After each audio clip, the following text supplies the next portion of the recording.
Today is my daughter's first day of kindergarten. Come home and take her there right now. I took the call from my eldest son's wife, Maria, at my late husband's funeral, and I was so taken aback by the way she said it that I let out a huh in response. You do know that today is my husband's funeral, right? Yes, I know. So what? Isn't it more pathetic to keep thinking about someone who's gone forever? Maria dismissed my trembling question with those words. Even over the phone, I could imagine her looking down on me with her characteristic upturned eyes. I was left speechless, without the strength to argue back. Understood. I bit my lip hard, trying not to let the tears fall. Little did Maria know, she would come to regret underestimating the strength of our family. My name is Sally Nathaniel, 71 years old.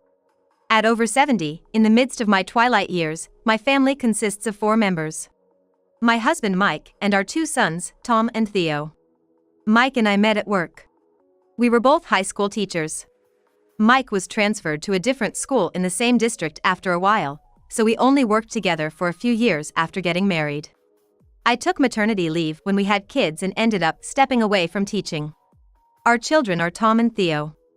Theo was a handful during his teenage years, getting mixed up with the wrong crowd at school and causing trouble in various ways, which led to many apologies. It's a funny story now, but it was quite the concern back then. Tom was gentle and indecisive. Far from causing trouble, he didn't even go through a rebellious phase. Shy about standing out, his hobbies were reading and math, growing up to be the exact opposite of his brother. Yet, I think both of them are very honest and good kids. Now both of them have grown up to be admirable individuals.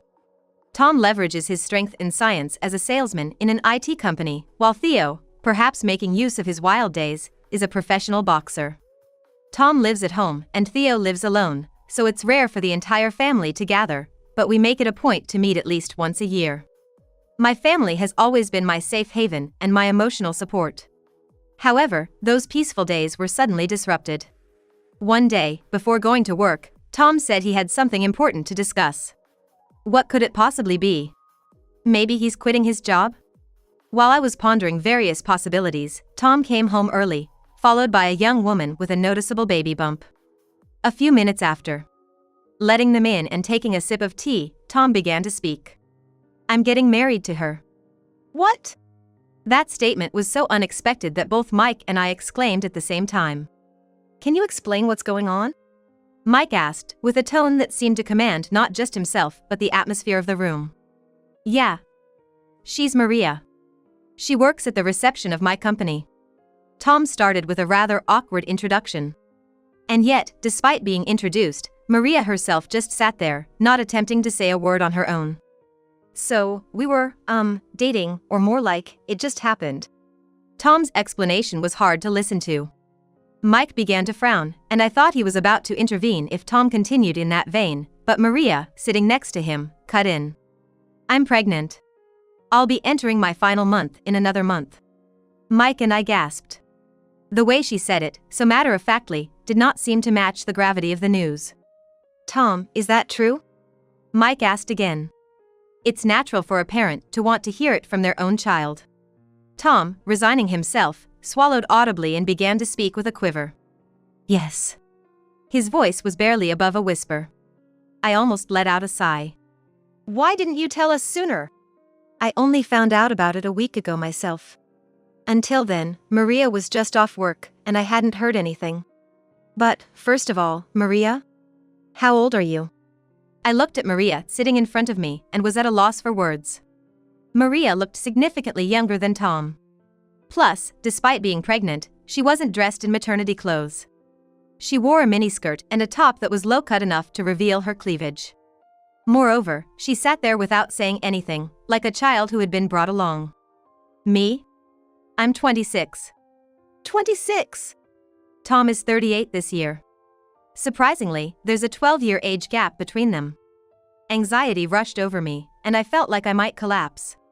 Can you two properly raise this child? Tom, can you support them? Contrary to my feelings, Mike composed himself and asked with a commanding voice. His eyes fixed directly on Tom. I want to live with Maria and the child. Tom said, looking back at Mike with determination, a stark contrast to his previous hesitance. I was taken aback by his gaze. Understood, Mike finally said, and Tom's gaze relaxed only when he heard the answer. Though I don't know much about Maria, her smile seemed shadowed, lifting only at the corners of her mouth. The child was born right on the due date. She, Kaya, was named after Maria's suggestion. I thought a different name might be better, but since Tom agreed, I didn't have a say. Eventually, we decided to have a small wedding ceremony with just the family. Maria appeared to be estranged from her relatives and said she had no one to invite to the wedding. Moreover, the wedding was so sudden that inviting people was difficult. And then there was another problem. That was about what to do regarding our living arrangements after getting married. Since Tom was still living at home, this caused a lot of concern. Maria had been raised in a facility and had lived alone since high school. Paying rent while raising a child and both working seemed impossible. I understood this, having taken maternity leave myself. After discussing it with Tom, we decided Maria would also live in our family home. I was strongly against it. Why should we have to let someone we hardly know, and who isn't even friendly, into our home? Recently, she asked me with a smirk, "Do you dislike children, mother-in-law?" When I asked, "Why do you think that?" she replied, "You don't seem to show much affection, do you?" I couldn't believe she would say such a thing to the mother of the person she was marrying. Moreover, she always seemed to single me out for confrontation within the family. Additionally, childcare was mostly left to others. Maria constantly dumped it on Mike and me, while she wandered off somewhere. I became concerned about where she was always going. Unable to overlook Maria's attitude and actions any longer, I decided to talk to Tom. "What do you like about Maria?" "Well, I guess it's that she relies on me. You know, Maria had a complicated family and a lot of past issues. She might seem tough on the outside, but she's actually really kind." "I see," Tom said, looking happily at his wedding ring. I couldn't say anything more. Kaya is growing up healthy and strong. This year, she's finally starting preschool. Children really do grow up fast. Maybe it's just because I love children, but I found myself reminiscing. I remember when you two did things like this. Perhaps because Maria doesn't do much parenting, Kaya has become very attached to her grandparents. Honestly, I feel there's something off about Maria's way of interacting with children. Kaya seems to be afraid of Maria. Even when I mentioned it to Tom, he dismissed it as me worrying too much, so I decided to just wait and see. However, something terrible happened. Mike collapsed. Early in the morning, a loud thud echoed throughout the room. When I went to check, Mike's pulse was already weak, and it was too late by the time we called an ambulance. I phoned everyone in the house and Theo to go to the hospital and receive the doctor's explanation. The diagnosis was an acute myocardial infarction. We were allowed to see Mike one last time in the morgue. When I peeked under the cloth covering his face, Mike looked so peaceful, as if he were just sleeping.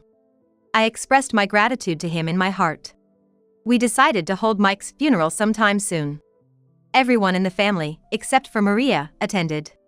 Mike's altar was beautifully decorated, and in the center, there was a photo of Mike smiling, taken during our first shrine visit of the year. Before the cremation, we said our final goodbyes and offered flowers. Thanks to the makeup, Mike looked different from when we saw him in the hospital. His skin had a brightness to it, as if he really were just sleeping.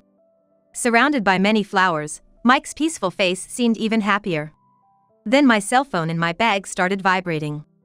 Since we were on our way to the crematorium and had some waiting time, I stepped out to the lobby to check it. It was a call from Maria. "Yes? Maria, what's going on?" "What's going on? Hurry up and come back," she demanded with incredible urgency the moment I answered. She must know that today is Mike's funeral. Maria's angry voice continued rapidly. "Today is Kaya's first day of kindergarten. Come back and take her there right now." I was taken aback by her demand. I hadn't heard anything about Kaya's kindergarten start, and moreover, why couldn't she take her herself? "You do know that today is Mike's funeral, right?" "Yes, I know." "So what? Isn't it more pathetic to keep thinking about someone who's gone forever?" Maria dismissed my trembling question with those words. "If you don't want to, I have my ways. You see, I happen to know some pretty scary people." I was speechless, and Maria, sensing my silence, taunted me over the phone. Even without seeing her, I could imagine her looking down on me with her characteristic sneer. I was so drained, I couldn't muster a reply. All right. Then, hurry up and come, she laughed and hung up, leaving me with the dial tone. I bit my lip, trying hard not to cry. Mom, what's wrong? We need to get going soon. Theo said, noticing me standing still. Sorry, I have to go back home. What? Why? His surprise was understandable. Theo had only met Maria a few times at the wedding and family gatherings. I told him about Maria's behavior and the content of the call I just received. Then, that's just wrong. I can't stand to see Mom sad because of someone like her. But if I don't go, she said she'll call scary people. Scary people, huh? So she's resorting to threats. Theo's words were truly kind, and they soaked into my parched heart, but if I didn't go, I didn't know what might happen. Tears started flowing uncontrollably. Okay, then let's have Tom drive you. I'll handle things here. Theo said, patting my back and calling for Tom. They whispered something to each other, but I was too overwhelmed to hear anything. I'm sorry this is happening, Mom. Tom murmured in the car on the way home. There was no other conversation. As we approached the house, I saw a black van parked in front, a vehicle I didn't recognize. It was parked right in front of our house, giving off an ominous vibe. Could Maria have actually called those scary people she mentioned? Despite having cried so much in the car, the addition of fear made it seem like I was going to start crying all over again. I entered the house hiding behind Tom's back. As we opened the front door, it made a loud bang sound. Wondering what was going on, we hurried to the living room, where we found Maria dressed flamboyantly. But she wasn't alone. There was another man, someone I didn't know. He was strong-looking and grabbing Maria by the collar. I couldn't understand what was happening. As I stood there dumbfounded, the man looked at us and said, "Sorry to intrude. I'm Theo's #1 disciple," he announced with the tone of someone from a sports team. Theo's subordinate? But why was he here, and how did this situation come about? While I was panicking but trying to make sense of the situation, Tom slowly stepped forward towards Maria. Tom, do something. Maria desperately appealed to Tom while being grabbed. She tried to free herself from the man's strong grip, but his arm strength was overwhelming, and she couldn't move him. However, as Tom approached, the man quickly released Maria. Why do I have to go through this? Maria said, fixing her appearance. But then, in the next moment, Tom, usually gentle, grabbed Maria by the collar with trembling hands. What? I was shocked to see Tom do such a thing, and Maria looked just as surprised. Tom just glared at Maria sharply. And I realized, since entering the house, Tom hadn't seemed surprised by anything. Normally, if there was a stranger in the house, you'd expect anyone to be surprised, but what's going on? I'm overthinking so much that my head feels like it's about to spin. What the heck are you doing? You broke something very important to me. The usually considerate Tom was nowhere to be found. He spoke slowly, squeezing out each word. But the words filled with anger formed a solid mass and overflowed. Apologize to Mom, Tom said with a straight look. It had been years since I saw my son raise his voice like this. Or maybe, this was the first time. A Tom I had never seen before was standing right in front of me. What are you even saying? It's not my fault, you're the weird one here. You love me, don't you? But his passion did not reach Maria. She snorted through her nose, looking down on him with her usual disdainful look, mocking him. And then, Maria spoke in a seductive, cajoling tone.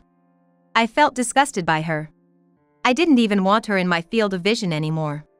In the next moment, a voice as loud as an earthquake resonated through the house. Not only me, but you also treated my family horribly. You're the worst kind of person, Tom declared, and with that, he pushed Maria back by the collar she was grabbed by. Ah. Maria fell on her buttocks in a comical way, and the sound of her tight skirt ripping could be heard as she fell. Seeing Tom transformed, Maria blinked in surprise. I was shocked too, but more than that, I felt a sense of relief as if Tom had voiced all the anger I had been feeling. I know all about what you've been doing behind my back, Tom said, pulling out an letter-sized brown envelope from his bag and slamming it into Maria's hands. The thrown envelope hit the ground, spilling its contents. Inside were photos of Maria walking closely with several men. With this as evidence, I'm divorcing you. Wait, hold on. I also took a closer look at the photos, which indeed showed Maria with different men. From the photos scattered on the ground, it looked like there were 3 or 4 men. And these photos, showing them being affectionate in the streets or coming out of dubious places, clearly suggested a romantic relationship. What? This? I couldn't help but exclaim. Among them was a photo with a delivery man who always comes to our house. There were photos taken at night and others in broad daylight. Seeing all this evidence, I was convinced. Maria was going out every day, not caring for Kaya. Living carefreely while cheating, all while Mike and I were diligently looking after everything. The fact that I couldn't stop this situation from happening made me feel guilty towards Kaya. No, that's a lie. You can't possibly leave me over something like this, Maria said, her voice mixed with an eerie chuckle. Her face showing a terrifying expression that seemed almost insane. We'll see about that. It's you who can't let go, isn't it? Tom said unflinchingly, looking at her as if she were something pitiful. With that one line, Maria was completely knocked out, remaining silent and looking down. It's okay, thanks. From here on, just as Theo said, please. Yes, sir. You were awesome, just like Theo's brother should be. Tom passed the message to Theo's disciple standing there. Then the disciple took the seated Maria and left the house with her. Maria's last expression was so eerily blank and unfocused, it seemed like something out of a nightmare. The front door slammed shut, and in the now quiet room, I finally let my tensed body relax. Perhaps because I had been so tense until now, a wave of exhaustion hit me, and I plopped down on the sofa. Hearing the silence, Kaya emerged from the back room. Her eyes crusted with tears, possibly from crying earlier. Tom gently picked her up. Just now, an unknown man came in. He said he was going to get rid of the bad person, so I should stay in my room. She began, tears welling up in her big eyes again as she started rubbing them with her hands. Worried she might irritate her eyes further, Tom gently wiped them with a tissue. Then Kaya whispered, "Mom's gone, isn't she?" In that moment, both Tom and I understood. To Kaya, Maria wasn't seen as a mother but as the bad person. Yeah, she's gone. Yee. Tom replied slowly, and Kaya's face lit up with genuine happiness. Clinging to Tom, she looked up at him with her eyes sparkling and started talking again. Daddy, I love you. You got rid of Mom, didn't you? Huh? Why do you think that? Because the man said Daddy would protect me. Daddy's my hero, right? Faced with Kaya's question, Tom answered with a laugh, showing a mix of sheepishness and reliability. From now on, I'll try my best to be that. Kaya looked puzzled but stopped crying after Tom stroked her head. Seeing my bewildered state, Tom explained everything to me. It turns out, Tom knew about Maria's affairs but had kept silent.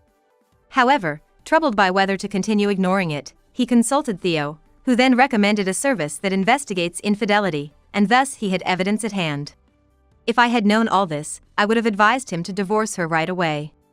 In the middle of Tom's explanation, I couldn't help but get angry, wondering why he had endured all this.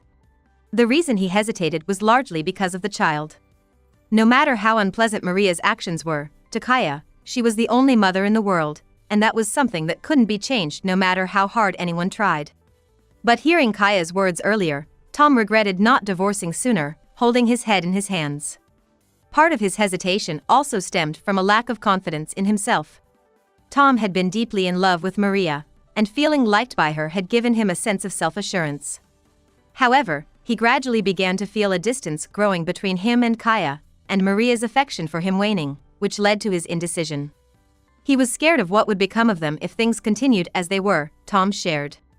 Now, looking at Tom calmly talking about himself, I felt reassured. There had been something off about Tom since he met Maria. Love is blind, they say, and it was certainly true in his case. It turns out, the courage to make a decision and clear his doubts came thanks to Theo. Before coming to the house, Theo had whispered to him, apparently telling him, only you can decide who you truly care about.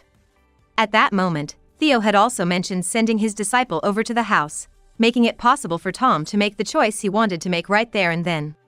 Really? Sometimes I can't tell who's the older brother, Tom said, somewhat embarrassed. I'm really sorry for everything up until now. But this family is what's important to me, Tom said, looking me straight in the eyes. I couldn't help but shed tears of happiness this time. When we hurried back to the crematorium with Kaya, Theo greeted us with a smile, saying, "Oh, you're back." The funeral home was in quite a panic. The reason for the panic there was that some strong-looking men seemed to be keeping an eye on the staff. "Theo, what's all this about?" "These guys are some old friends of mine. I told them we needed to wait before proceeding with the cremation, but they wouldn't stop, so I had them come over to keep things under control." I internally questioned if this was another form of intimidation, but since it allowed us to make it in time for the cremation, I decided to let it slide just this once. The funeral proceeded without further issues from then on. The Adam's apple was beautifully preserved in the ashes, a rarity, as mentioned by the crematorium staff. Hearing this, our family shared a knowing smile. With Mike's affairs settled, Tom immediately proceeded with the divorce. Maria had no intention of parting ways and took a combative stance, so Tom presented the evidence in court and was able to cleanly end their marriage. Tom was granted custody of Kaya, and on top of that, Maria was ordered to pay $20,000 in compensation. Out of kindness, Tom decided not to pursue child support from Maria, who had neglected her parenting duties and left everything to Tom after quitting her job. She's now desperately job hunting and working part-time. Afterwards, our family managed to regain our happy life. Tom has been doing his best as a father, with me supporting him along the way. With Maria's absence, Kaya has become much more lively and cheerful than before. Theo occasionally comes home to play with Kaya. Mike's portrait on the family altar now seems to smile even more happily, seeing our family back to its original state.